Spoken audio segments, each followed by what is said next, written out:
aparecendo e voltando. Agora ela voltou. Agora ela voltou a sua imagem. Voltou a sua imagem. Isso. Agora voltou a imagem do Dr. Sérgio Javorski, que está conosco ao vivo, aqui na Rádio Paraná Oficial. Doutor Sérgio, nos conte, está sumindo a sua imagem, eu quero ver aqui o que está acontecendo aqui. Novamente? Novamente aqui.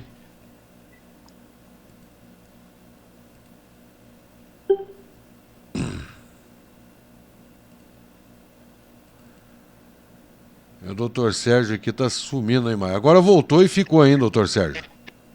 Voltou a imagem? Voltou e ficou. Voltou e ficou. Doutor Sérgio, e como é que... me conta, eu me perdi aqui, não vi ali o que o senhor estava falando. Falaremos hoje, Alexandre, para o ouvinte da Rádio Paraná Oficial, a respeito de um caso de muita repercussão do sistema judiciário norte-americano. Um caso que realmente causa indignação, mas que foi um divisor de águas, digamos assim, em termos de investigação criminal. Ele é um caso da década de 80, mais especificamente, este acusado, ele foi preso exatamente no ano em que eu nasci, 1983, e o caso tomou proporções gigantescas, não somente nos Estados Unidos, como no mundo inteiro, e hoje é um marco, digamos, divisório aí, nesta questão criminal, principalmente na seara investigativa. Doutor Sérgio, nós já trouxemos aqui em outros programas casos de condenações, como é que a gente pode falar? Condenações errôneas, né? Pessoas que são condenadas, né? Sem que nada, né, tenha, como é que a gente pode falar? Sem provas, não são provas, né? Naquele momento eu acho que tinha algum indício, né? Mas não tinham provas concretas. E nisso levou esse jovem a uma prisão, né, sem ele ter, talvez, naquele momento, eles não tinham nenhuma prova contundente e acabaram prendendo e condenando. Nos fale um pouco sobre esse caso, doutor Sérgio. Exatamente, Alexandre. Esses casos eles acabam tornando-se rumorosos, não somente por se tratarem de erros judiciários, mas por se tratarem de erros que foram cometidos pela manipulação de provas, pelo próprio Estado, que é quem deveria zelar e proteger o cidadão contra arbitrariedades, e não ser ali o gestor, digamos assim, o autor dessas arbitrariedades. Este caso é um caso, assim, emblemático, digamos assim, do direito penal. É um fato que ocorreu em 1980. Uma mulher foi morta a facadas e, por coincidência, este rapaz, Kenny Walters, ele era vizinho dela. À época tinha 20 e poucos anos, era um rapaz trabalhador e tinha uma namorada. Neste dia fatídico, ele estava trabalhando. Isso foi comprovado pelas testemunhas, pela namorada, foi comprovado digamos assim, não foi um interrogatório que ele prestou no dia seguinte, porque ele ainda não era um indiciado. Ele era apenas, a polícia estava fazendo pesquisas para tentar descobrir quem tinha sido o autor daquele crime. A faca utilizada no homicídio estava em um lixo, e houve também o roubo de joias e de um grande montante de dinheiro da casa desta mulher. E aí aconteceu o seguinte: o Kenny, ele trabalhava em um restaurante, era chefe de cozinha. E parece que esta mulher comentava muito que tinha uma grande quantidade de dinheiro guardado em sua casa. Era uma pessoa que não tinha por costume levar esse dinheiro até um banco. Então, as pessoas mais antigas, principalmente, tinham esse receio ali, de sumirem com o dinheiro delas e costumavam deixar seu dinheiro em casa. E aí o que aconteceu? Iniciaram a investigação. Como ele era vizinho desta mulher, procuraram ouvi-lo o mais rapidamente possível. Ele morava ali à época com sua namorada, ela também foi ouvida. Encontraram fios de cabelo, sangue na cena do crime. E, obviamente, a autoridade policial apurou ali, né, analisou este suspeito e viu que ele não tinha nenhuma marca. A princípio foi feito também o exame ali, né, dos fios de cabelo, não batiam com os dele e ele foi liberado. Isso em 1980. Em 1982, o novo namorado desta mulher, que era a companheira do Kenny, foi até a autoridade policial e dizem pessoas ligadas ali ao fato que, em busca de uma recompensa em dinheiro, teria dito que ouviu da sua então namorada que, enquanto ela estava com o Kenny havia revelado a ela que teria praticado o homicídio contra a vizinha para que pudesse roubar ali a quantia em dinheiro. O caso foi reaberto. Kenny passou de um suspeito a investigado e acusado. Em 1983, ele é condenado à prisão perpétua. É preso e, desde ali, inicia-se um verdadeiro calvário em busca de recursos, tentativas, todas elas frustradas, para tentar inocentá-lo.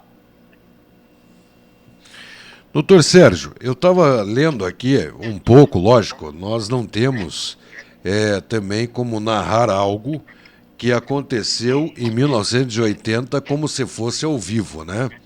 Então, todas as nossas informações que nós temos foi através de estudos, né, e de leitura em cima desse caso, né? Kenny, na verdade, a gente vai falar de tudo isso, né?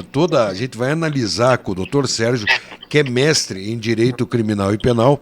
Ele vai estar explicando para nós como que também são feitos esses exames, como que a polícia levanta algumas provas, já que Kenny, na verdade, não é Kenny, né?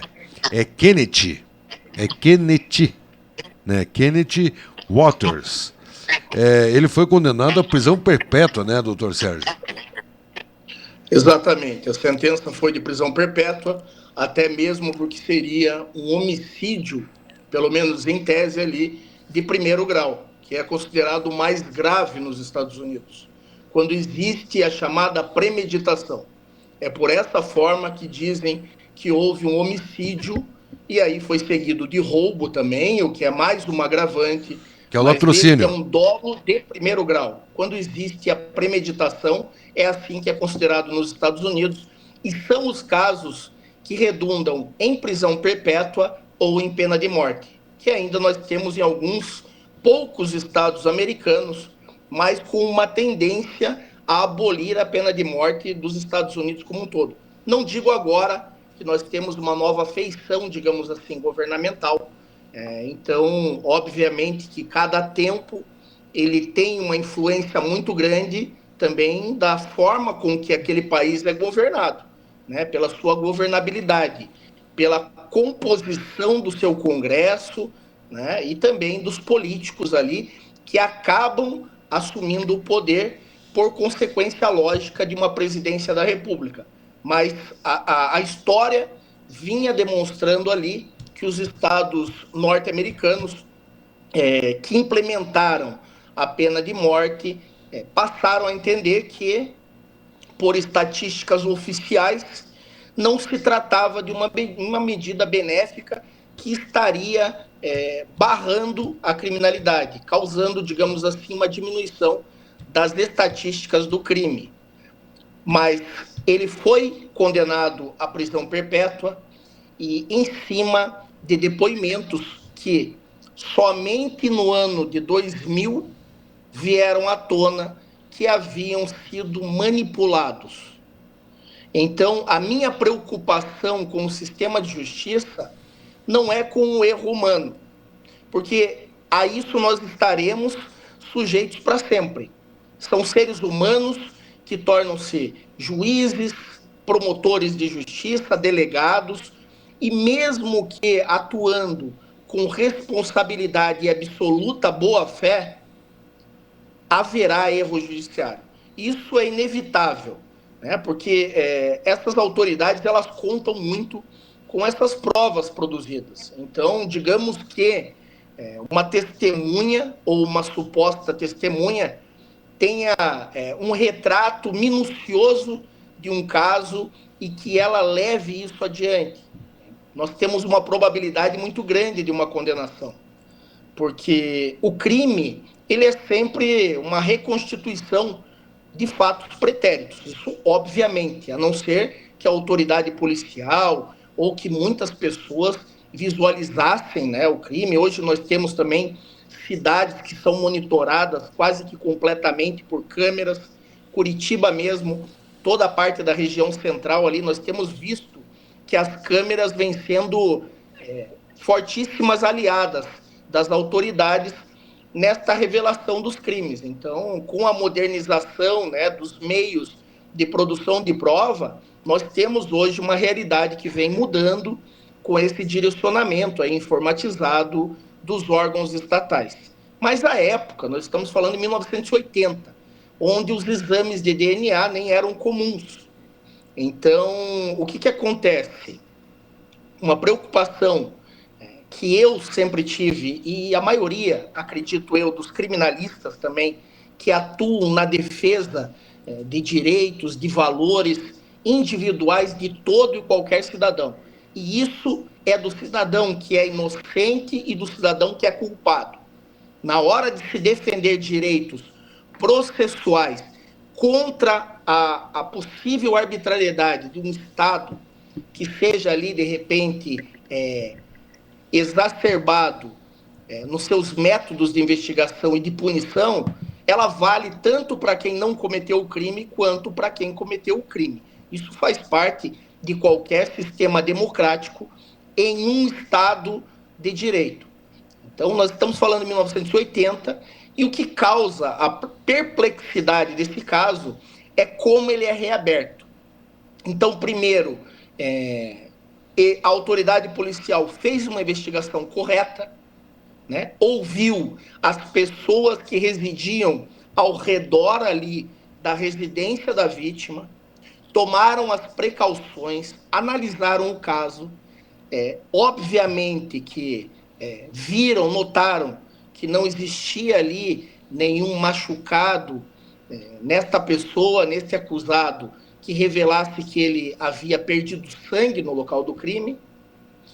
E mesmo assim, posteriormente, esta investigação ela é reaberta por um ambicioso que buscava recompensas, e os Estados Unidos costumam dar recompensas para pessoas que denunciam crimes. E no Brasil, acredite se quiser, as delegacias também possuem um saldo em dinheiro que pode ser gasto, inclusive, com informantes. Isso ninguém vai falar. Se chamar amanhã um delegado de polícia, ele não vai revelar isso aqui no programa. Mas todas as delegacias de Curitiba têm informantes. É o X9. Então, é o X9, que é o cara que ele, supostamente, ele está com o crime e está com a polícia. Mas, para mim, esse tipo de gente aí, ele não está com ninguém. Ele está com ele mesmo e com os seus objetivos financeiros. Porque ele quer ganhar lá e quer ganhar aqui. Isso aí, para mim, é sem vergonhice. Mas, enfim, existe e ninguém irá revelar. Então, quem está no meio sabe que existe.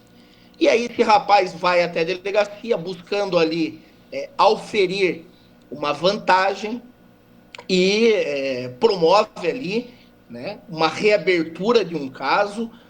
Pelo que está relatado e que foi contado depois de 20 anos praticamente, porque o acusado permaneceu 18 anos preso, A sua ex-namorada disse que chegou até o distrito policial e que inicialmente desmentiu o seu então namorado e disse que jamais havia revelado tais fatos, até porque eram mentira, não haviam acontecido, mas que a partir daquilo passou a ser intimidada, ameaçada e forçada pela própria autoridade policial a quê?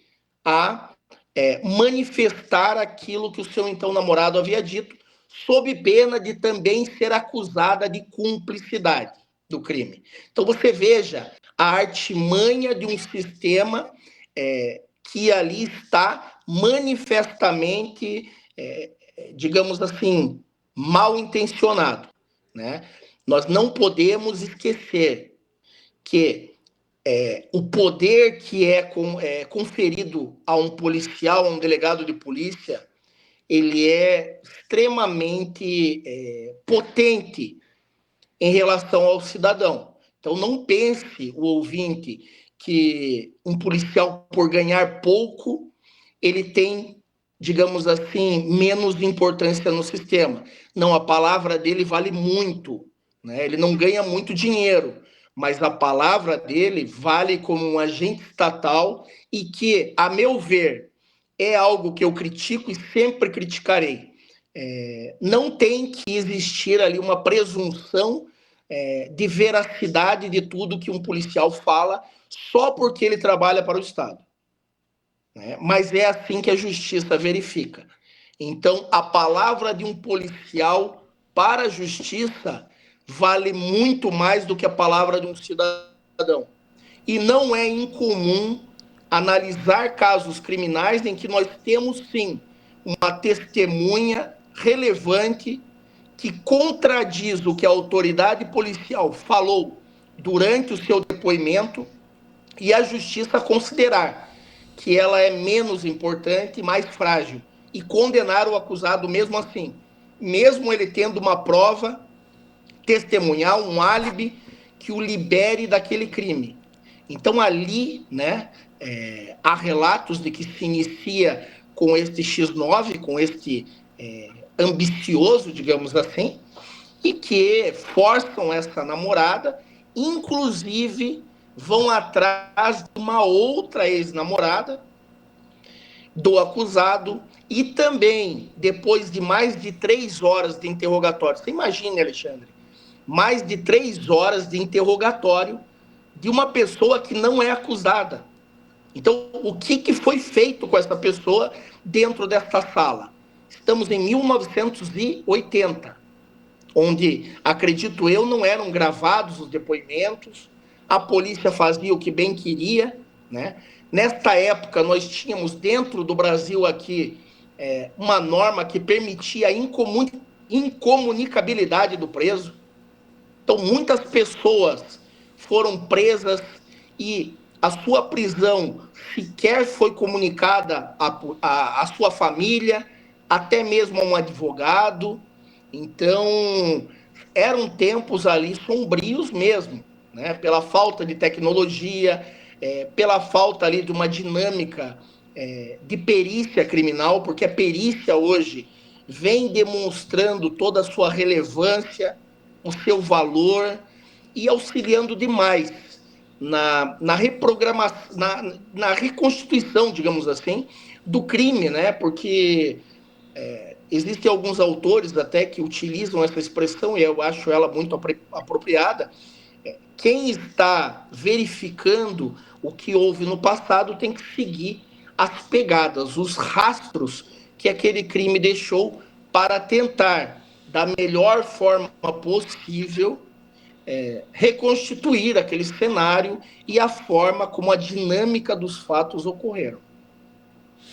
Doutor Sérgio, nós temos a parte bonita, nós temos a parte triste, nós temos a parte da eficiência, nós temos nesse crime também a parte da injustiça, né? Nós temos, como todo o processo, todas as partes elas foram feitas, né? Como todo o processo tem que existir. Você está falando ali o caso onde a palavra de um policial ela vale muito mais do que a de um suspeito. Concordo que ela tem que ser dessa forma, né? Primeiramente pelo fato que uma autoridade, ela estudou, ela fez juramento para ocupar aquele cargo. Mas eu acredito que a palavra, às vezes, muitas vezes, de um policial, ela não pode prevalecer, como ela não prevalece diante de uma testemunha, mas por que ela tem que prevalecer sempre que não tem uma testemunha? Aquele policial, às vezes, pode ter tido um erro de visão, ele pode ter tido um golpe na visão, ele pode ter errado, como todo ser humano ele erra. Enfim, o que mais me chamou a atenção em todo esse processo foi a irmã. A irmã que brilhantemente, uma faxineira, né? Uma profissional dos serviços domésticos, ela que limpava apartamento anos e anos e anos, ela resolveu fazer direito, trabalhando como faxineira por 16 anos, ela conseguiu, né? E ela tinha prometido que ela iria ser advogada para provar a inocência do irmão, né? E nesse caso foi muito importante, doutor Sérgio, que mostra mais uma vez a força de vontade e determinação do ser humano. O ser humano que muitas vezes não encontra uma motivação para a realização de algo em sua vida. E essa mulher, ela focou, ela conseguiu. E a parte triste de tudo isso, que depois nós iremos até falar sobre isso, que ele é solto 16 anos depois, ou 18 anos depois, me corrija, e 6 meses depois da sua soltura, ele acaba morrendo, né? Então você veja que história, né? Uma história que ela traz na realidade, né? Toda essa... É uma novela, parece uma novela, né, doutor Sérgio? Que a gente vê um final feliz, mas que nesse final não foi tão feliz, né, doutor Sérgio? Pelo simples fato que daí, mais tarde, testemunhas admitiram que haviam mentido em uma confissão que tinha sido forçada, aonde Beth provou a inocência do irmão e revelou a verdade por trás do caso. Nunca haviam usado isso antes, as evidências do caso ainda estavam guardadas em um depósito judicial. Beth lutou, a irmã de Kennedy, lutou 2 anos na justiça para testar o DNA das manchas de sangue que condenaram Kenny. Durante 16 anos ela limpou casas de dia e estudava à noite para provar a inocência do irmão, né, que ela conseguiu reabrir o caso e usar uma prova de DNA que mudou toda essa decorrência, né, doutor? Que se fala, né? Do caso. Enfim, ela conseguiu fazer acontecer na vida do irmão. Mas nós deparamos com tudo isso, doutor, e enxergamos toda essa condição para nós vermos ainda que a justiça ela é falha, e muito falha, né? Como um mestre em direito criminal, como mestre em direito penal, eu lhe faço uma pergunta. Não só nos Estados Unidos, no Brasil, nas outras partes do mundo. Quantas e quantas pessoas são condenadas injustamente? Quantas e quantas pessoas, às vezes, por terem um problema pessoal com um policial, às vezes são condenadas por esse policial? Quantas pessoas, às vezes, para pagar o tipo de crime, é feita uma armação para que essa pessoa seja presa? Quantas vezes os nossos juízes, os nossos desembargadores acabam cometendo uma falha? Mas será porque esses juízes magistrados, eles não acabam, muitas vezes, soltando uma decisão séria na mão de um assessor por eles não quererem fazer uma leitura mais a fundo de um processo criminal? Doutor Sérgio, nos fale o que pode ser feito para mudar esses erros tão grandes que ainda são cometidos em 2025, ainda nós temos esses erros na justiça no mundo inteiro. Correto, Alexandre. Primeiramente, ali voltando um pouco à questão de investigação, somente para esclarecer o ouvinte também, eu faço parte, digamos assim, sou correligionário, né, de uma corrente que não fala em si que não é para se dar relevância à palavra de autoridades públicas, né? No caso ali de policiais. Mas nós entendemos que dentro de um Estado democrático de direito, a presunção de veracidade ela não deve ocorrer somente para o agente público. Então nós deveríamos ter o quê? Digamos assim, um conceito de possível dúvida a respeito do depoimento de qualquer pessoa. O depoimento de um policial, de um político, que seja até mesmo de outra autoridade que faz parte do Estado, não ter, pelo simples fato desta pessoa ter sido aprovada em um concurso ou ter sido contratada por esta entidade, né, fictícia que é o Estado, maior valor do que a palavra de um cidadão. Então, nós não defendemos que a palavra de um policial não tenha força, mas defendemos que ela tenha a mesma força de um cidadão que faz parte do Estado brasileiro.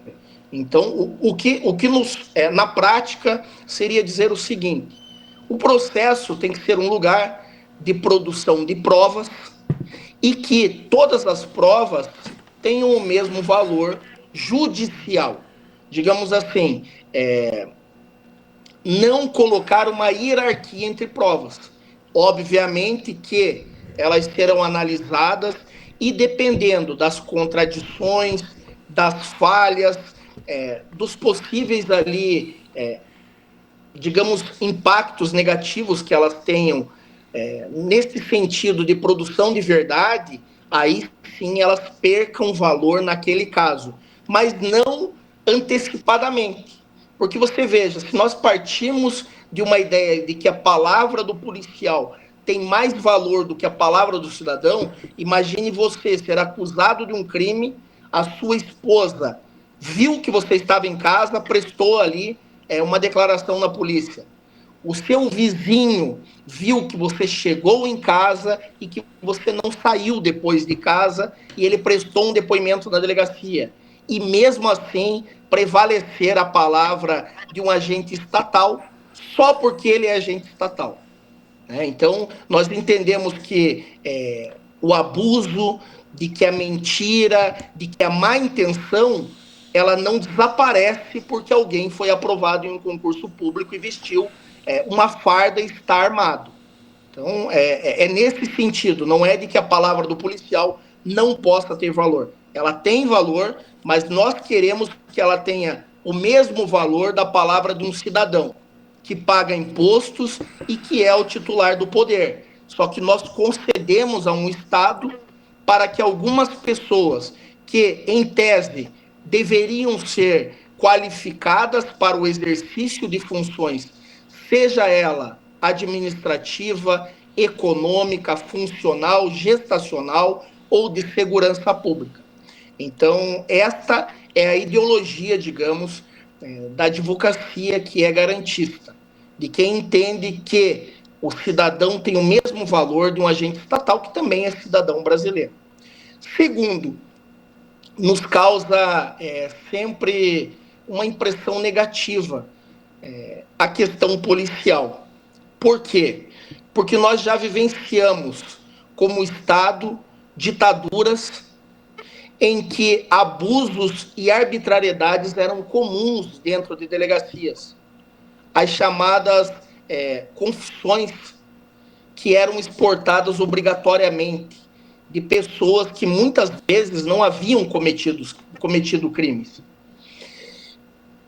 E aí muitas pessoas poderiam perguntar, mas por que uma autoridade faria isso?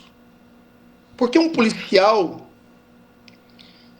torturaria uma pessoa para que ela confessasse um crime que ela não cometeu? E isso é explicado por uma teoria de poder. Poder no sentido de que, enquanto funcionário público, e muitas pessoas não sabem disso, você tem uma obrigatoriedade de entregar resultados. E dentro mesmo do funcionalismo público, nós temos indicações para cargos de confiança, para cargos de maior poder, que dependem de indicação política e que você precisa dar resultado enquanto estiver nesse cargo. Então, digamos o seguinte, nós temos ali o investigador de polícia, o escrivão, o delegado, são todos concursados, não podem ser mandados embora porque não conseguiram revelar ali, de repente investigar satisfatoriamente, descortinar um crime, revelar a autoria daquele crime, quem teria praticado, mas para que algumas pessoas ali dentro adquiram maior poder, engajem em melhores cargos e até mesmo políticos, que eu tenho visto agora que delegado de polícia não quer mais ser delegado de polícia. Delegado de polícia quer ser deputado, vereador. Porque delegado não tem que ficar na rede social fazendo dancinha e contando história. Porque quem conhece polícia, e eu tenho familiares dentro da polícia, eu vou te dizer um negócio, Alexandre, não faltam casos para investigar. Então, meia horinha que o delegado fique fazendo a dancinha ali do El Chan, né, para conseguir eleitores, ou fingindo que está salvando cachorro e gato na rua, sendo que a obrigação dele não é essa, né? Aí o povo acha lindo, né? É uma demonstração de afeto, tudo bem. Eu tenho minha cachorrinha lá, adoro ela, mas aqui na advocacia eu não trago ela no tribunal. Né? Então eu sou totalmente contrário, eu jamais votaria em delegado, delegada, investigador ou qualquer agente público. Para mim, eles têm que ou sair da função deles, pedir exoneração e aí ir disputar o que eles querem, ou não ficar utilizando aí do cargo público para angariar voto. Mas aí é a opinião de cada um. E o que acontece? Para que essas pessoas possam ter resultado, a mídia adora o direito penal. Direito penal é o que dá mídia. É só ver a quantidade de telejornais que nós temos, a quantidade de notícias na internet e ver as estatísticas. O que dá dinheiro é crime. E sempre foi assim. Senão, as publicidades e os programas seriam relacionados a outro tipo de entretenimento. E a maioria deles, pode pegar qualquer emissora, a maioria do entretenimento da população é relacionado a fatos criminais, a notícias dramáticas, a guerras, conflitos, enfim, coisas ruins, né, que são geradas pelo ser humano. E é por isso, agora chegando a uma conclusão aqui a respeito desse caso, é por isso que existe tanta arbitrariedade dentro de uma delegacia de polícia. Porque conta a ponto você conseguir desvendar aquele caso por completo, né? Encontrar o criminoso e puni-lo por aquilo. Isso é satisfatório para uma população que não entende muito dos seus direitos e não entende dos riscos, do perigo de se viver em um Estado autoritário.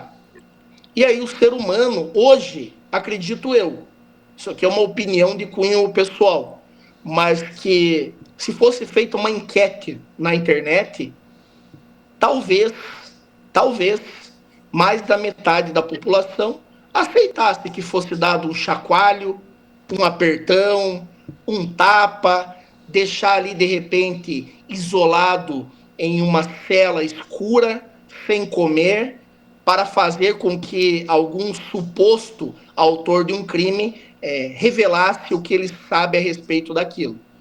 Né? Então, o ser humano nunca pensa que pode ocorrer com o filho dele, com a mãe, com um primo, com um vizinho. Ele pensa somente, né, que é um terceiro, um desconhecido, e que se tornou suspeito onde há fumaça, há fogo. E nem sempre é assim. Então, o que eu costumo dizer é o seguinte: as regras do direito penal, se aplicadas, elas, por um pensamento filosófico, sociológico, jurídico, de grandes atores, autores e atores também desse cenário criminal, elas protegeriam o cidadão.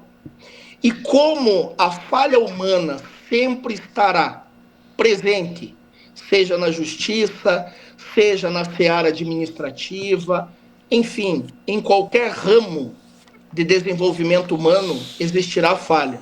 Mas existe uma regra que ela auxilia, digamos assim, a conter esta falha, que é a seguinte: na dúvida, deve-se absolver uma pessoa e não condená-la.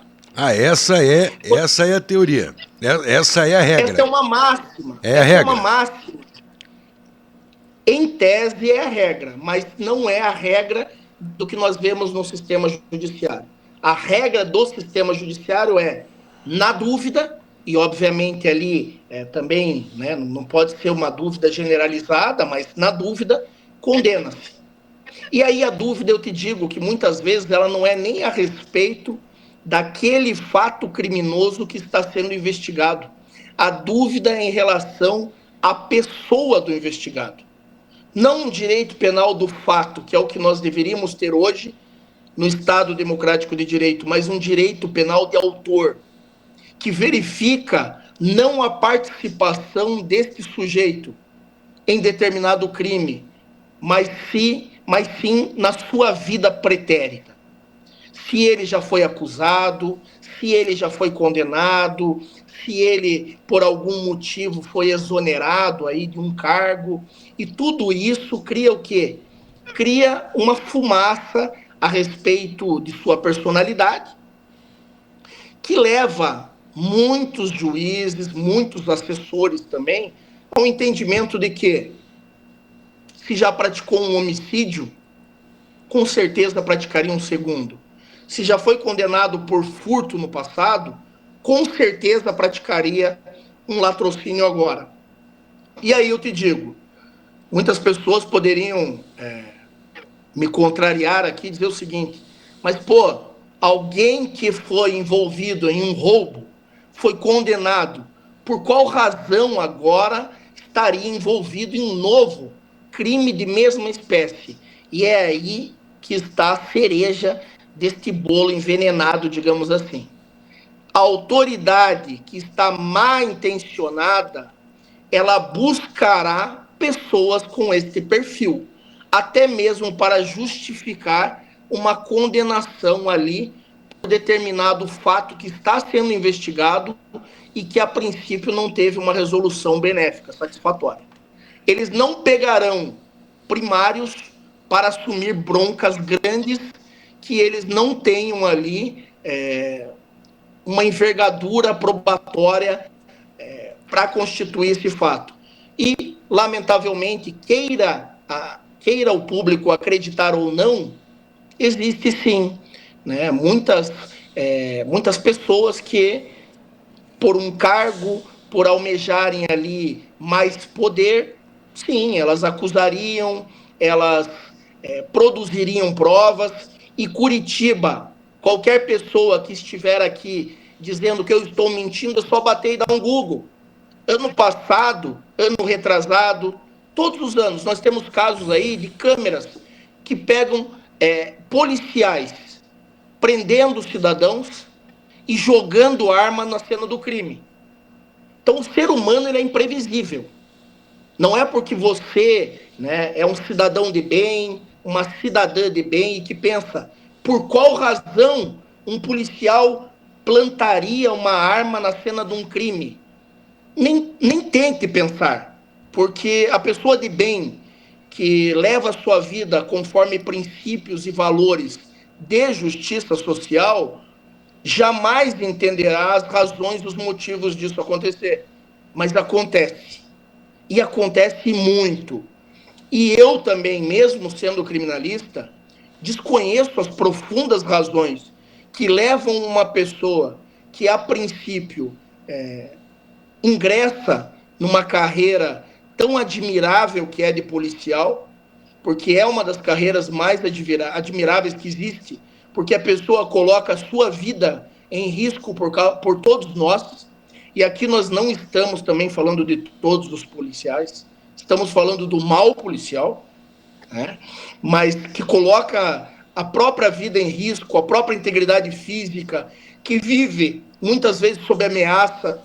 O policial militar que faz esta proteção ostensiva da sociedade, que é este primeiro combate, ele não pode nem sair da sua residência, nem chegar com a sua vestimenta de trabalho, né? O seu filho, a sua esposa ou o seu marido, né? Sendo policial militar feminina, que tem muito também. Então, eles vivem uma vida que é uma vida, se for para ver, em termos de saúde física, social, é uma vida miserável.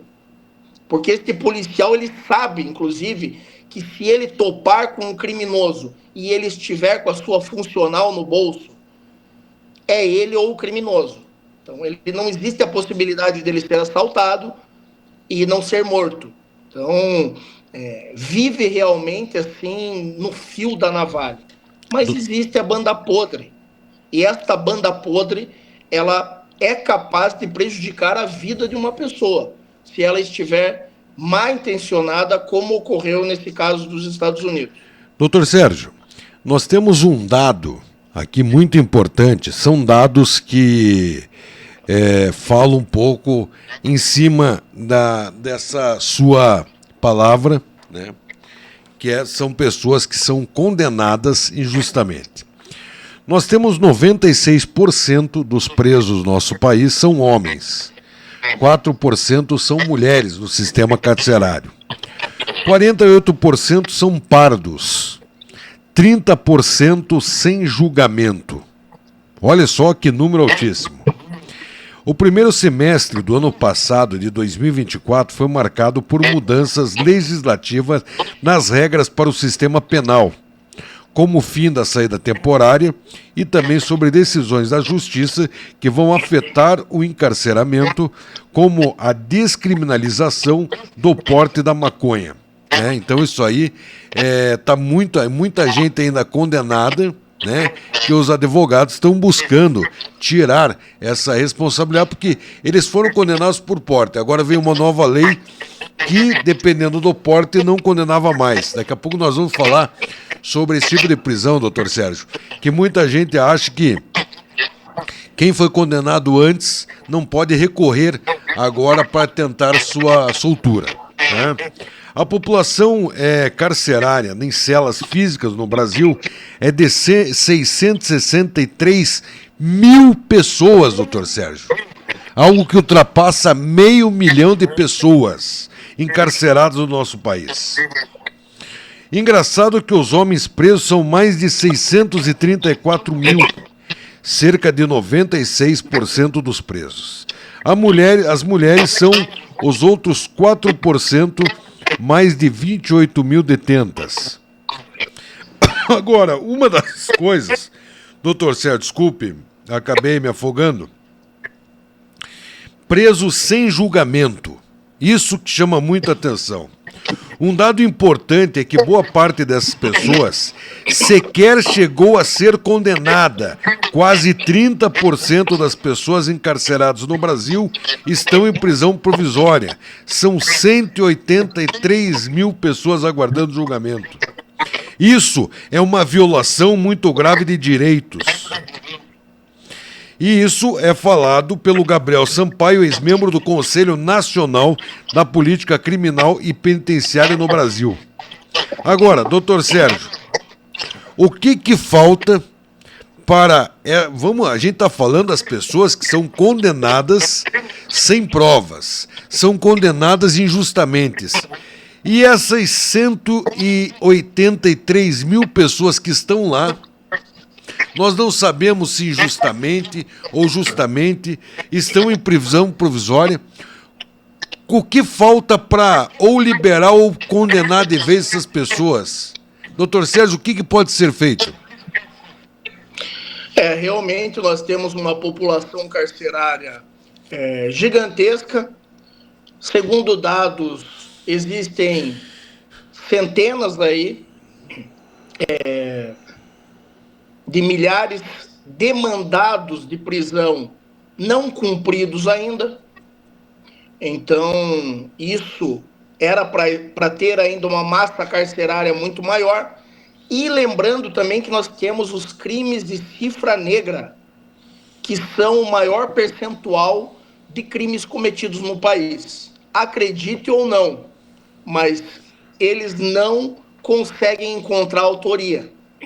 A maioria dos crimes cometidos dentro do Brasil, e aqui nós temos que expandir a nossa mente, e não unicamente pensar no furto, no roubo, no homicídio, mas pensar em uma janela que envolve os crimes econômicos, financeiros, crimes contra relações de consumo, crimes contra crianças, contra idosos, crimes contra a vida, crimes contra o patrimônio, crimes contra a administração da justiça, crimes contra... enfim, nós temos uma porção de crimes que ocorrem todos os dias no Brasil e que a autoridade policial não consegue investigar todos esses crimes. Por quê? Porque também não tem pessoal.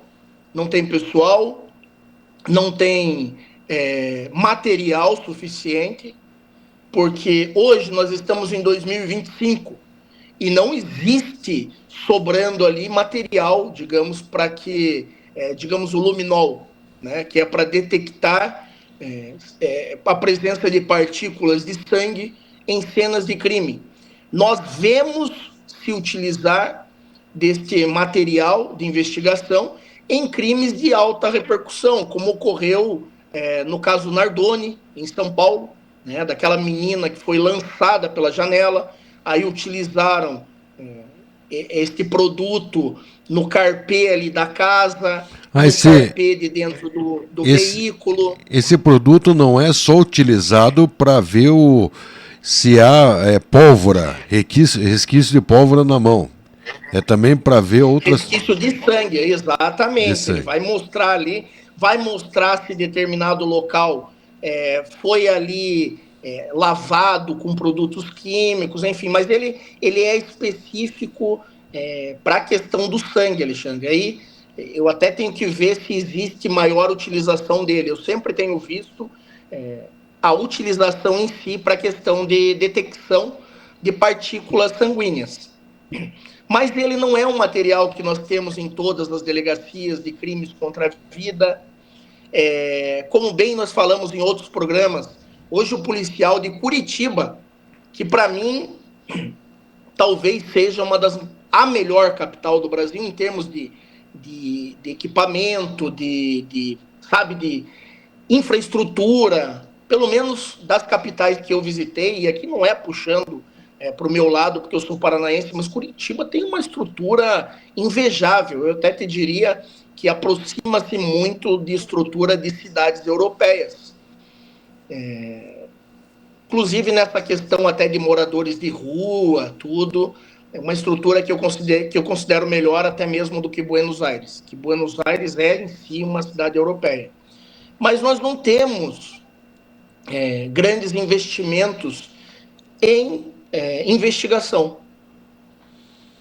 Os policiais são lançados, ficam com coletes que estão vencidos, não podem fazer um treinamento muito acirrado na questão de disparos, porque não existe ali orçamento para comprar munições para esse treinamento específico de todos os policiais, mesmo tendo poucos policiais, né?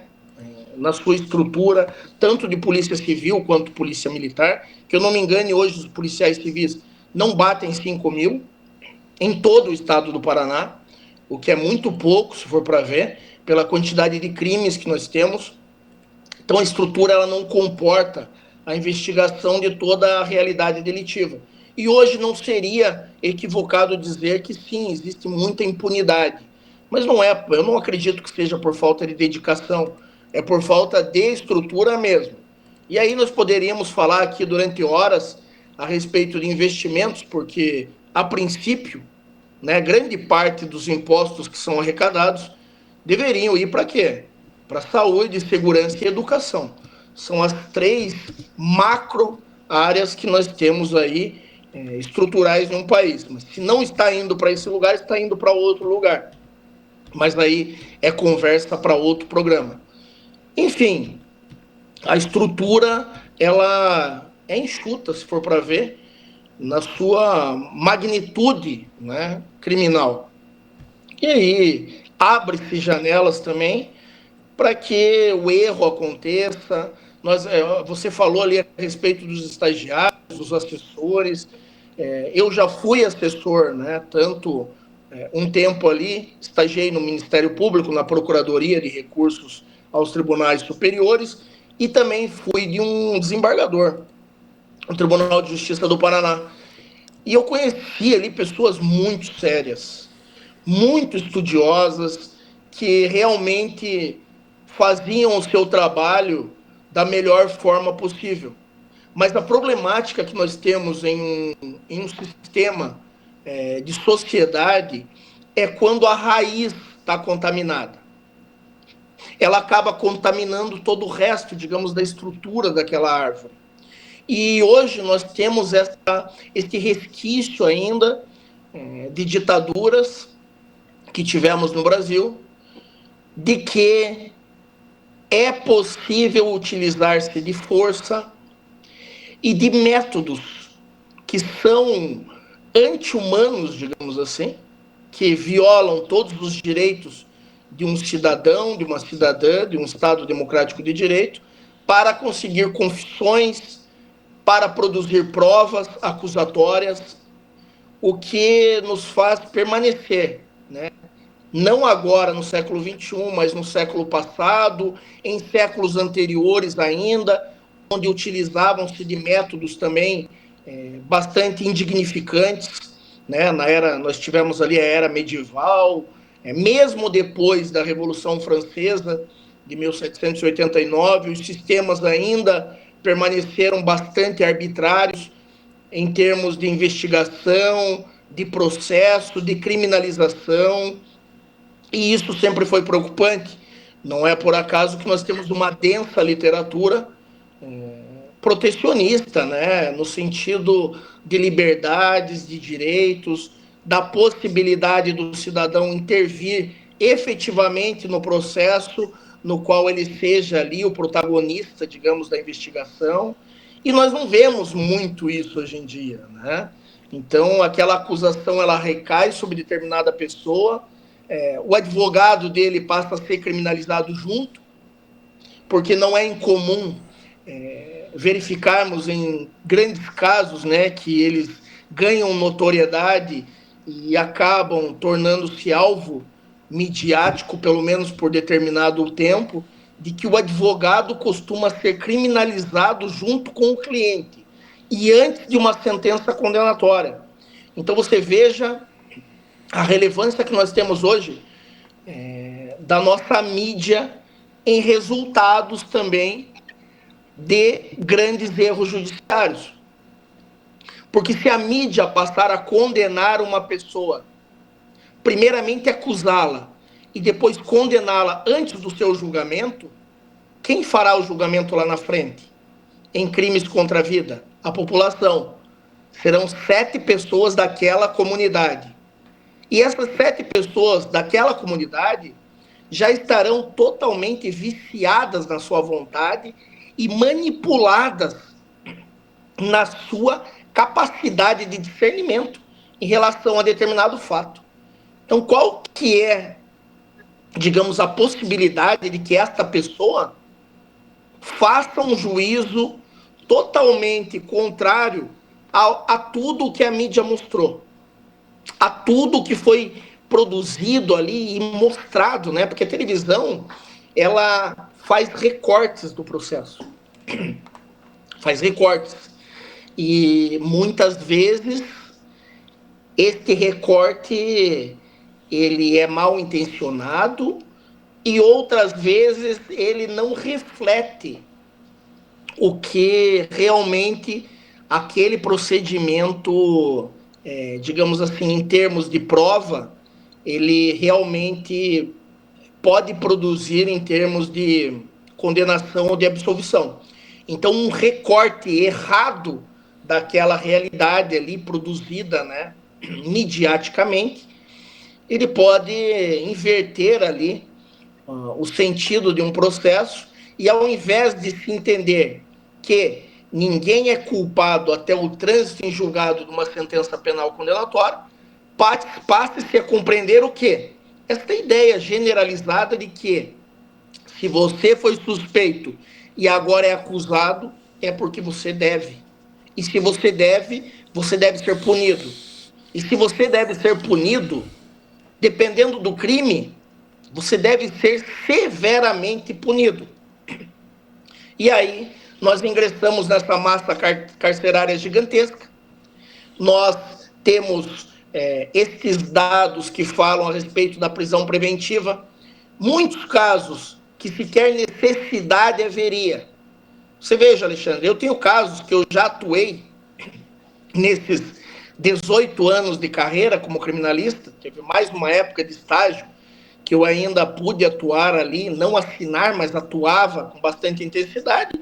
Eu vi pessoas serem presas preventivamente porque tentaram furtar um supermercado, comida, porque tentaram furtar bicicleta, porque, enfim, assim, crimes que são realmente violações da nossa norma penal, né, jurídico-penal, mas que não representam uma gravidade, uma periculosidade desse agente a ponto de nós colocarmos ele dentro do sistema e passarmos a ter que financiar toda uma estrutura para que esta pessoa permaneça ali dentro.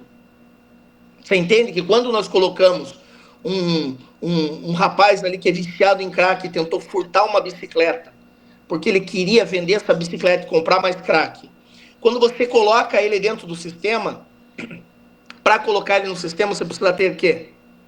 Investigador de polícia, escrivão, delegado, superiores, promotor, juiz, polícia penal que atua nos presídios, administrativo. E aí alguém pode me dizer, mas já não está tudo lá? Tá. Mas você daí precisa aumentar o número de presídios, precisa contratar mais pessoas, precisa gastar mais, precisa comprar mais comida, mais roupa, enfim, você infla, né? O Estado infla o nosso sistema penitenciário e hoje, talvez, se for para analisar, Alexandre, talvez uns 30% não precisasse estar lá. Hoje nós temos a tornozeleira eletrônica, que custa bem menos para o Estado ter um setor de monitoramento do que ter um setor para sustentar essas pessoas. Elas estão afastadas da sociedade, mas elas precisam comer, elas precisam dormir, elas precisam vestir-se, e elas precisam de pessoas para cuidar delas. Então, a partir do momento que você bota uma tornozeleira eletrônica em alguém que tentou praticar um furto, você está evitando todo esse desgaste do Estado e guardando a segregação ali prisional para aquelas pessoas que realmente fazem parte de organizações criminosas, de facções delitivas, e que são pessoas perigosíssimas, né? Nós temos casos daquele Pedrinho Matador, enfim, de outros também, matadores, sicários, que realmente representavam um risco gigantesco para o convívio social, mas outros casos que não. E um elemento que você também falou ali, que é muito interessante é como as mulheres praticam menos crimes, né? E se for para ver, Alexandre, a maioria dos crimes praticados por mulheres, eles são o crime de tráfico de drogas. E mulheres induzidas pelos seus companheiros. Isso que eu ia te dizer, de mulheres induzidas pelos seus companheiros. Muitas delas, né, entram para o mundo do crime, porque o companheiro coloca ela também no mundo do crime, insere ela. Então, ao que parece, a mulher é menos delitiva do que o homem. Porque a mulher, se for para ver, né, ela talvez busque vitórias na vida sempre de uma forma de meritocracia e não de qualquer forma que for para ser, né? Então, mesmo a mulher, nós vemos, né, as mulheres saindo de periferias, passando o dia inteiro trabalhando, voltam, cuidam do marido, cuidam do filho, batalham, e ao que tudo indica, realmente as mulheres são menos delitivas. E nós temos também um outro cenário, né, Alexandre, que não dá para esquecer. A mulher vem conquistando a sua liberdade, digamos assim, nas últimas 3 décadas. Claro, nós temos, né, movimentos já desde a década de 60, 70, enfim, mas que ganhou realmente notoriedade, talvez década de 90 e essas 2 décadas agora do século XXI. Então é muito ainda incipiente, é muito cedo para dizer como será o comportamento destas mulheres depois que nós atingirmos, eu acredito que nós atingiremos sim uma igualdade social entre homens e mulheres, mas como que será o comportamento delas depois que elas passarem realmente a assumirem os postos nos quais já deveriam estar há muito tempo, né? Mas em postos de governo, em postos que nós vemos, magistratura, Ministério Público, como empresárias. Então, antes, né, dessas últimas 3 décadas, era muito comum a mulher ser do lar. Então, ficava em casa, cuidando dos filhos, não tinha tanto acesso também, porque nós temos que ver que o crime, ele também ele faz parte, o que você tem de acesso ao crime, né? Então, se a mulher ficava só em casa, era mais difícil dela participar desses elementos sociais. Nós teremos que ver como que fluirá isso nas próximas décadas, esse movimento, né, de igualdade, mas o que eu percebo profissionalmente é que a ganância, pelo menos eu digo isso muito de forma pessoal, né, não vem embasado em um estudo científico, nada disso, mas eu percebo nesse mundo de crimes muito mais ganância do homem do que da mulher. Da mulher, geralmente, vem ali acoplado uma necessidade. Tive filho, fui mandado embora, não tinha como sustentar. Mas, doutor Sérgio, doutor Sérgio, vontade, dando fazendo uma ressalva dentro desse seu comentário, eu trabalhei por alguns anos como repórter policial. Quando nós chegávamos nas cenas, né, nós víamos o quê? Muitas vezes a mulher, né, naquele momento ali, o homem acabava se evadindo do local, deixando a mulher e falando assim para ela: fica no meu lugar, eles vão te levar presa, mas eu vou estar aqui fora e vou atrás de advogado, vou atrás para te tirar. Muitas vezes até o homem acaba colocando a mulher como boi de piranha, né, para ela ser pega, para ele acabar sendo solto. Muitas vezes o homem está com a mulher no carro, a polícia para, ele é pego no tráfico de drogas, a mulher vai como cúmplice. Muitas vezes, pouquíssimas vezes, se fizer um estudo, né, em cima das mulheres criminosas, pouquíssimas delas, como a Evinha do Pó, que tinha aqui em Curitiba, que era uma grande traficante, que comandava um número muito grande de traficantezinhos, distribuidores de droga. A mulher, ela já é a mulher que cuidava de um negócio de jogo de azar. A mulher são crimes mais calmos, pacíficos, né? A mulher não se envolve no crime que é violento, a mulher não se envolve no crime, até porque a mulher é muito mais fraca fisicamente que o homem, né? Dificilmente que nem a mulher do japonês lá da Yoki, que esfaqueou ele.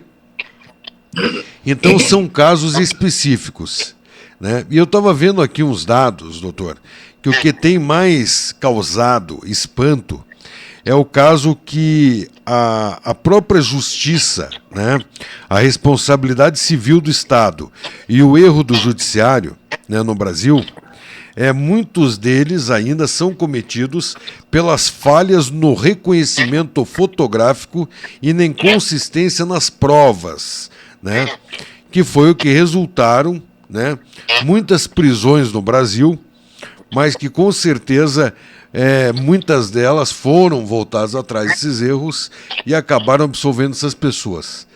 Mas, doutor, vamos supor que algumas pessoas que estejam ouvindo nesse momento, né, que falem assim, putz, eu não tenho, meu filho foi preso injustamente, eu não tenho dinheiro para contratar um bom advogado, nós temos prova que meu filho não fez aquilo, né?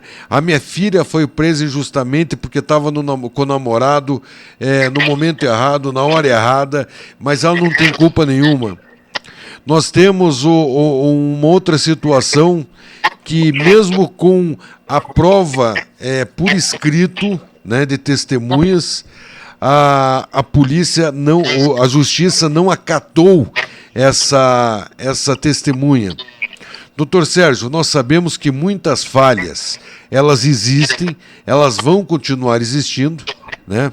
Eu continuo batendo na tecla, gostei muito e parabéns naquele seu comentário que delegado, o lugar é na delegacia fazendo o seu serviço e não na rede social fazendo dancinha. Que delegado não tem que ficar mostrando, né, as ações que vão o máximo da população vai gostar, que é ficar salvando o animal. O animal ele tem que ser salvo, sim, eu creio que sim, mas a partir da hora que é cometido o crime. Antes de ser cometido o crime, o policial tem que estar dentro da delegacia fazendo com que os crimes não aconteçam, prevenindo o crime. Não adianta depois que o crime acontecer, você sair na rua. Então são coisas que não são feitas no nosso país. Agora, eu quero lhe parabenizar por esse comentário e quero dizer o seguinte, né, que enquanto nós tivermos, eu basto nessa tecla, que enquanto nós tivermos juízes, magistrados, delegados, né, que são preguiçosos para fazer a leitura de um processo 100%, soltarem na mão, às vezes, de assessores que não tenham um preparo para condenar alguém, muito disso ainda vai acontecer. Eu sei de casos, doutor, que juízes têm a sua estrutura de assessoria, que essa assessoria tem a sua senha para fazer o despacho, e às vezes o juiz nem sabe quem ele condenou ou quem ele absolveu, porque talvez um jovem que nem estudou para isso está às vezes condenando ou inocentando uma pessoa. Eu não sei se o senhor concorda com isso ou não, já que o senhor trabalhou com o juiz. Alexandre, eu concordo em gênero, número e grau.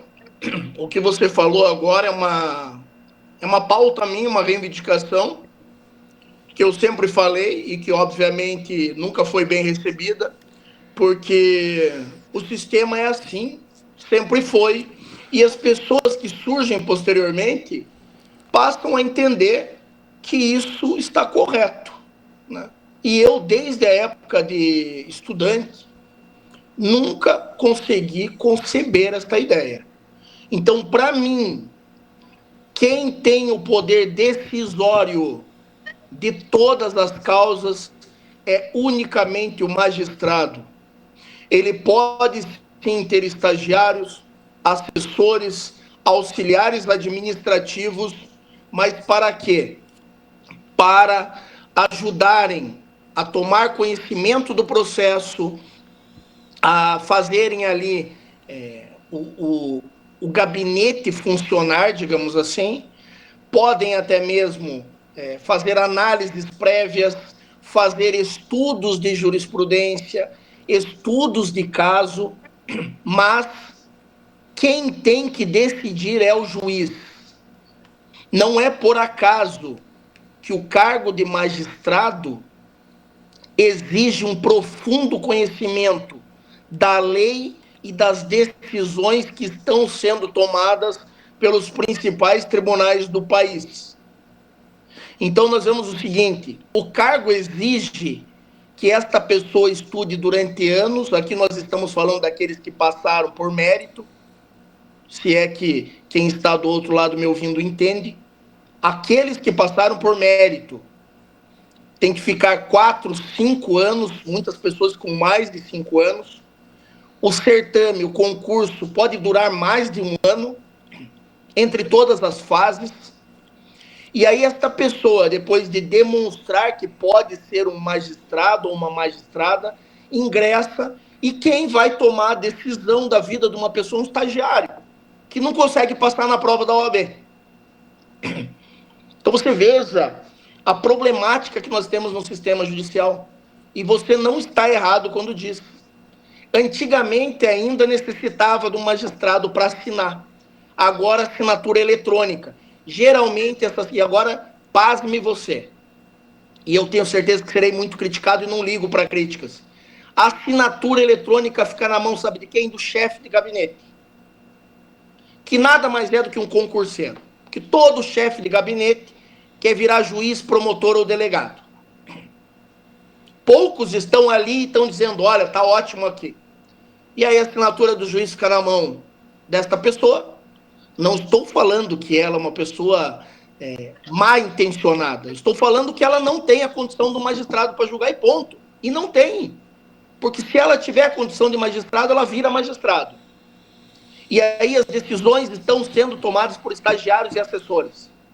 E o nosso direito é feito assim há décadas. E ninguém critica. Ninguém fala nada. Porque se rebelar contra o sistema significa que você sofrerá as consequências disso. Falar a verdade em um sistema que está corrompido, e aqui eu não estou dizendo corrompido por venda de sentença, está corrompido na sua, ontologicamente, está corrompido na sua essência, porque passou-se a entender que é normal um estagiário tomar uma decisão num crime de homicídio, num crime de tráfico, sabe? E aí, a justiça hoje, se você conhecê-la de dentro para fora, você se assusta e diz o seguinte: se eu for acusado um dia injustamente, sei lá, melhor morrer então, do que cair num sistema penitenciário desses que é comandado por facções criminosas. Ninguém diz isso no Brasil também, mas o Estado não manda no sistema. Nenhuma penitenciária segue as regras do Estado.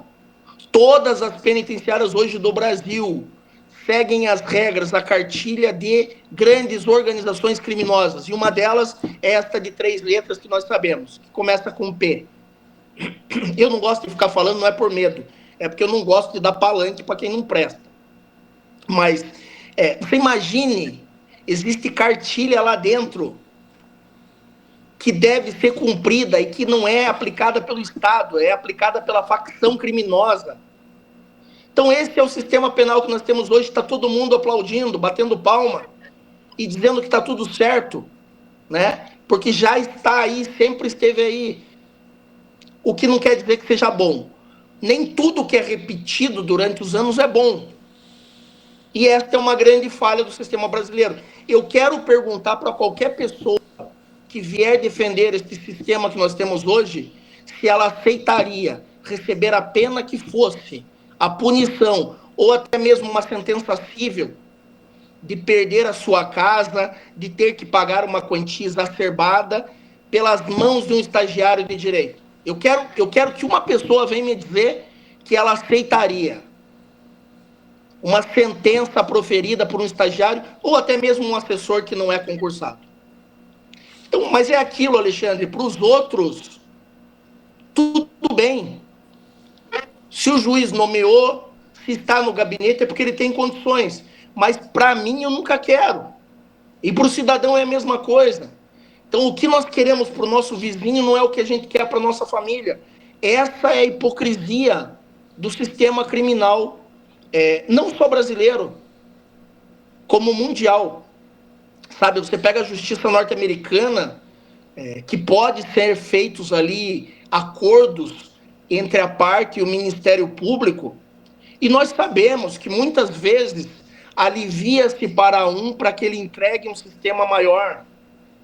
Então aqui nós estamos falando de quem deveria zelar pela fiscalização da ordem e da lei, fazendo acordo com o criminoso, deixando um criminoso livre, que violou uma norma, que praticou um crime, que causou um prejuízo, ou para uma família, ou para a sociedade, para poder pegar um peixe maior. Isso nós estamos falando de Estado. Essa é a justiça que todo mundo aqui fica aplaudindo. Porque o brasileiro, ele realmente gosta dessa imagem do primo pobre dos Estados Unidos, né? É todo mundo aplaudindo tudo que os Estados Unidos fazem. Os Estados Unidos jogarem uma bomba hoje, matarem um povo inteiro, exterminarem, vai ter brasileiro andando com a camiseta do Trump, que eu não consigo entender, né? Então, nós temos esse negócio do primo pobre, né? E ainda repudiado, porque se tem uma coisa que eles não ligam, para nós, mesmo nós sendo uma potência mundial, a 10ª maior economia do mundo, já fomos melhores, né? Mas somos a 10ª, dentre 193 países. Então, este é o cenário do direito penal brasileiro, né? Um direito que ele não tem eira nem beira, prende-se o quanto for necessário para que se tenha realmente um sistema inflado. Não pode se esquecer que também você reduzindo esta quantidade, você poderia até mesmo baixar impostos, ou você poderia dedicar para outras áreas. Mas se você resolver os problemas, concorda comigo que as pautas também acabarão? Então é necessário que essas pautas elas sejam mantidas. E aí vem aquela suavizada, dá um remedinho aqui para parecer que o doente deu uma melhorada, mas nunca você deixa ele ficar íntegro novamente. Ele tem que sempre estar doente para você dizer, olha, é preciso dar remédio, eu preciso arrecadar para dar mais remédio para esse doente, que é o sistema penitenciário brasileiro. É um doente irremediável, sucateado, vetusto, é um sistema que não recupera, não reinsere, ele maltrata, ele piora a situação daquela pessoa, ele faz retornar à sociedade alguém pior, e é por isso que o sistema vira um círculo vicioso, porque você não possibilita que ele se reintegre no meio social. Esta pessoa fica marcada como gado mesmo, né? Para sempre, eternamente. Então eu fico até me perguntando, hoje para mim o sistema penitenciário brasileiro, ele é muito pior do que a pena de morte, muito pior.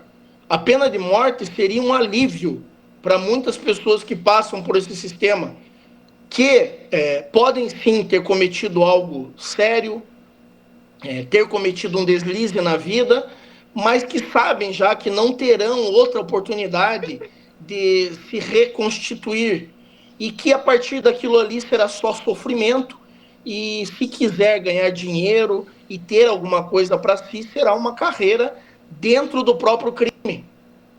E aí nós temos um sistema pernicioso, um sistema que ele eu não estou falando aqui espiritualmente, mas ele é amaldiçoado pelas próprias mãos ali que o conduzem.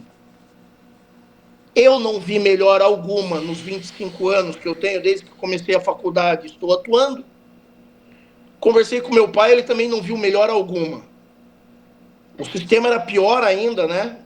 Que eu diga, não mostravam a realidade nas épocas que não tínhamos esse avanço de tecnologia.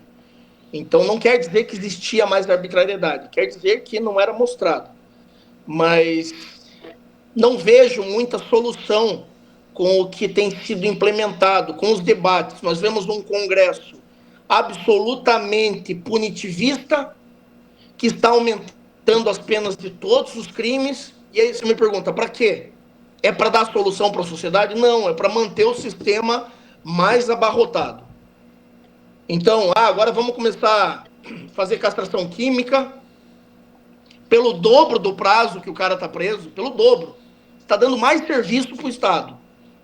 Você não quer regenerar, mas você quer pagar a castração química.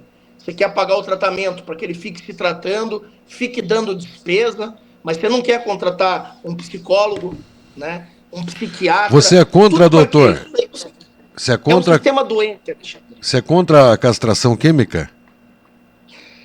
Eu não, veja bem, a castração química, como ela está colocada, ela não é uma castração química obrigatória. Então, o projeto de lei, nesse sentido, ele permite a voluntariedade da pessoa que quiser fazer o tratamento. Nós não podemos falar em castração química, porque castrar, ele dá a ideia do quê?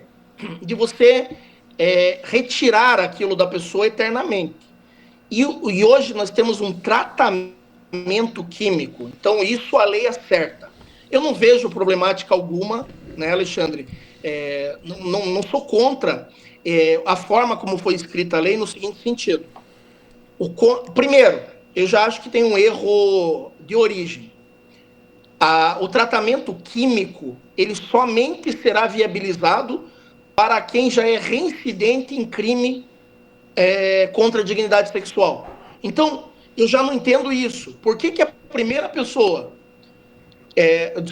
por que no primeiro crime cometido, condenado, com o trânsito em julgado, já não possibilita que esta pessoa passe por esse tratamento e receba benefícios? Então, o Estado, olha só a contradição, o Estado quer que uma pessoa pratique um crime, cumpra, seja solta, pratique outro crime de mesma natureza, aí quando ela for presa, aí sim ela faça esse acordo e possa passar por um tratamento químico provisório. Ele é provisório. E segundo a lei, seria pelo dobro do prazo da pena. Então, assim, ele foi condenado a 10 anos. Ele deve tratar-se durante 20 anos. Eu não vejo... Eu acho que tem algumas inconsistências. Não vejo como inconstitucional, tá, Alexandre? Não me coloco contra, porque se fosse castração química, eu acho que seria algo muito severo, né? Então, nós não saberíamos quais seriam os efeitos. Muitas pessoas, talvez não tivesse tanta adesão, porque você imagine quantas pessoas aceitariam ser castradas, né? Agora, ninguém vai aceitar ser castrado. Ninguém iria aceitar ser castrado. É que nós não sabemos. Eu digo isso no seguinte sentido, Alexandre.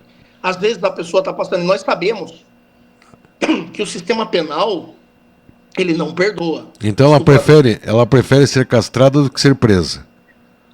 Não, eu acho que talvez alguns que entrassem no sistema iriam se assustar tanto, iriam passar por tantos abusos, que talvez aceitasse na hora do desespero, né? Na hora do desespero, a pessoa pode aceitar qualquer coisa para fugir daquele impacto, daquela realidade. Mas o que eu te digo é o seguinte, Alexandre, até que ponto você, digamos que tivesse a castração química, então, tivesse a castração total dessa pessoa ali, relacionada ao órgão sexual dela, até que ponto isso ia castrar a mentalidade dela? Porque nós temos casos como o do maníaco do parque, que ele não conseguia ter ereção.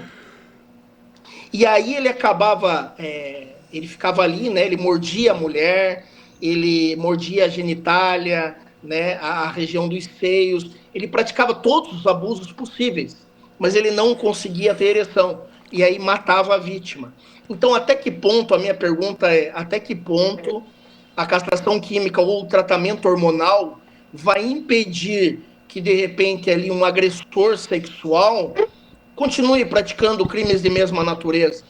Eu, na verdade, doutor Sérgio, eu já sou um pouquinho mais, assim, rígido em relação a estuprador e pedófilo. Para mim, os outros crimes, a gente até pode discutir autoria, motivação, a gente pode discutir um monte de coisa, né? Como, por exemplo, homicídio, o homem chegou em casa, viu a mulher com o amante, acabou matando os dois no calor da emoção, o homem estava dentro de casa, entrou um homem armado para assaltar, ele acabou matando o bandido, estou no meu comércio, chegou alguém, eu acabei atirando e matei, por necessidade acabei roubando um pacote de pão, 1 quilo de carne para levar de comer para minha família.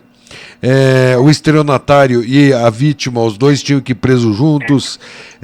Então, os outros crimes a gente até pode discutir essa autoria, mas a pedofilia e o estuprador, e para mim ainda o cara que bate em mulher, também tinha que discutir muito, tinha que também ser um pouco mais rígido.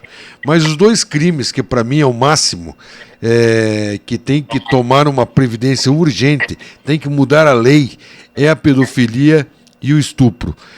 Graças a Deus, quando esses marginais, esses delinquentes, caem lá dentro do sistema penitenciário, a justiça é feita, né?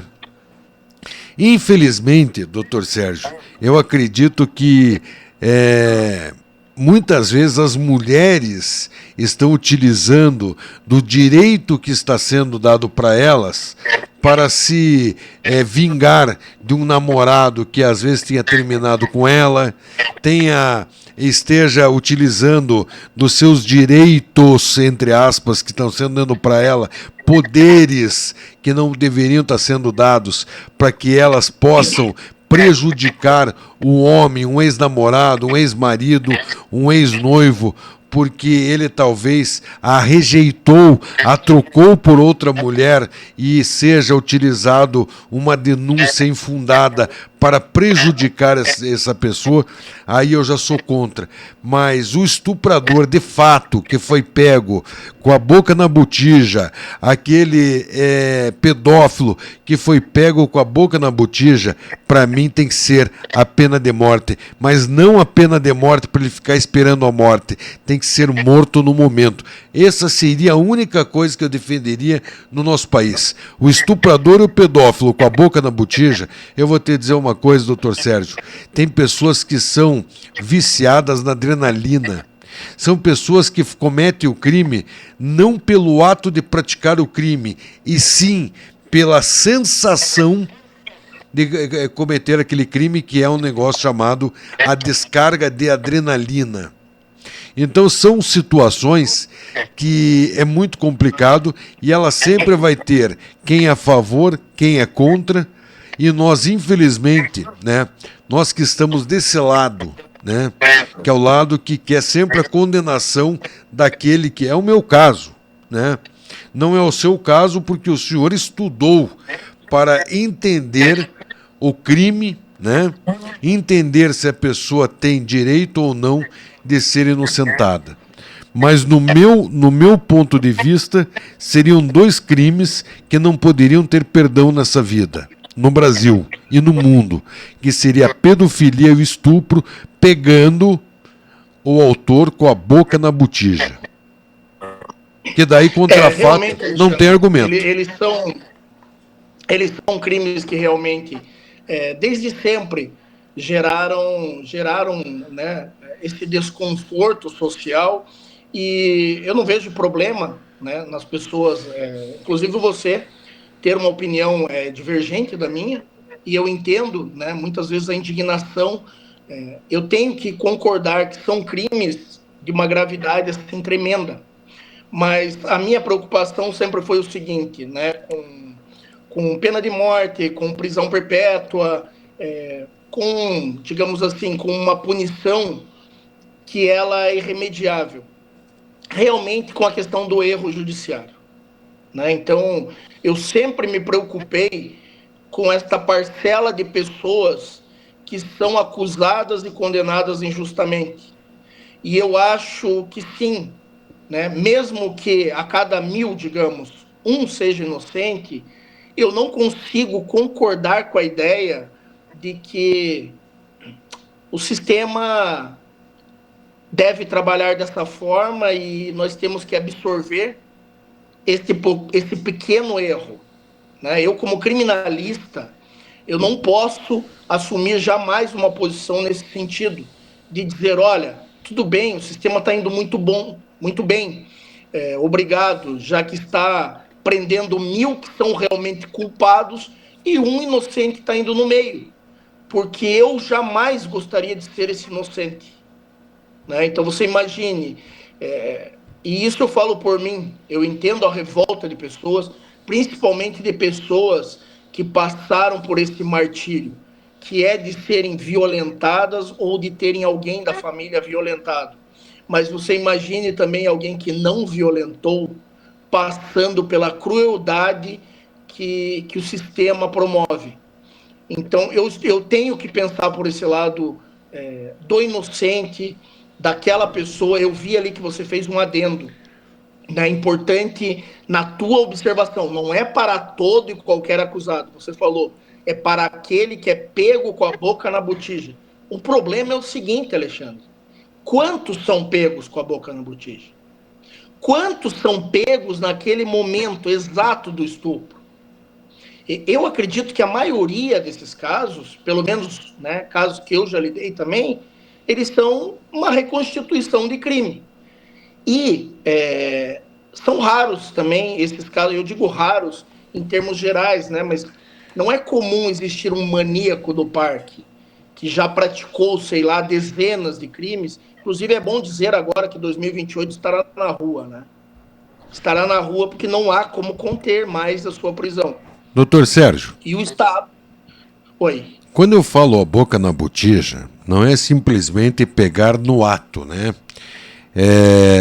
O ato, a gente sabe que a polícia só vai tomar conhecimento do fato, muitas vezes, não, na maioria das vezes, depois que o crime ocorreu, a não ser que seja feita uma investigação, que no curso dessa investigação, a polícia acabe cruzando ou fazendo com que ele caia num flagrante, né? Que o autor caia num flagrante. Caso contrário, exato, nós temos o quê? Nós temos hoje muitas imagens, né? Hoje nós temos muitas imagens. Infelizmente, aonde, por exemplo, o estupro, né? Um homem foi pego uma imagem de um homem colocando uma mulher à força num carro. E depois ela vem com a fala com a denúncia que ela foi submetida a forçada, né? A pegar e manter relações sexuais sem a sua vontade, o que caracteriza um estupro, né? Aí eu acho que contra fato não há argumento, né? Ela foi vista uma imagem dela sendo colocada a forças dentro de um carro, né? Uma criança acabou sendo abusada, né? Então é uma outra questão de onde contra fatos não há argumentos, né? Porque uma criança, você vai para um exame de uma criança, você acaba vendo que o exame de saúde dessa criança que ela foi violentada. Então, nesse caso é verdade, é uma violência presumida que se chama. Sim, é violência presumida. Então, doutor Sérgio, eu vejo que ainda existem casos, e também tem o seguinte: a mulher que utilizar de um falso testemunho, né, de estupro, a mulher que usar, tem que ser muito mais grave, ela tem que responder por um crime muito maior. Por quê? Se ela chegar hoje aqui, vamos supor, uma mulher entra aqui na rádio agora e fala assim: Alexandre, acabaram de estuprar uma mulher ali na esquina. Eu mando a polícia ali na esquina, ela prende o cara vai para a delegacia, até explicar que focinho de porco na tomada, ele já apanhou, ele já foi violentado, porque lá dentro o tribunal do crime é pesado, né? E daí depois é relatado a todos, né, que foi visto e foi configurado que a mulher estava mentindo só para prejudicar esse homem. E daí? E o psicológico desse ser humano? E a vergonha perante a sociedade, né? Todas as violências psicológicas foram cometidas, os abusos contra esse cidadão. E daí? Aí a mulher, vai acontecer o que com ela? Ela vai ser liberada? Ela vai só responder por falso testemunho? Vai pegar por falso queixa de crime, falsa queixa de crime, que a condenação é de 6 meses a 2 anos, aonde ela vai ficar em liberdade porque 2 anos não dá detenção nesse país? Então daí tem que mexer também no crime quando é feito um falso testemunho de estupro, porque vai mexer com uma família, vai mexer com uma vida. Então são coisas, doutor Sérgio, que teria que ser feito aos poucos, mas teria que mostrar para uma sociedade que vai estar sendo feito alguma coisa. Aquela mãe, muitas vezes, eu estava vendo aqui enquanto nós estávamos falando, nós temos uma parcela de 79% de todos os presos que ainda não foram condenados em nosso país são negros. Nós temos que acabar também com essa condição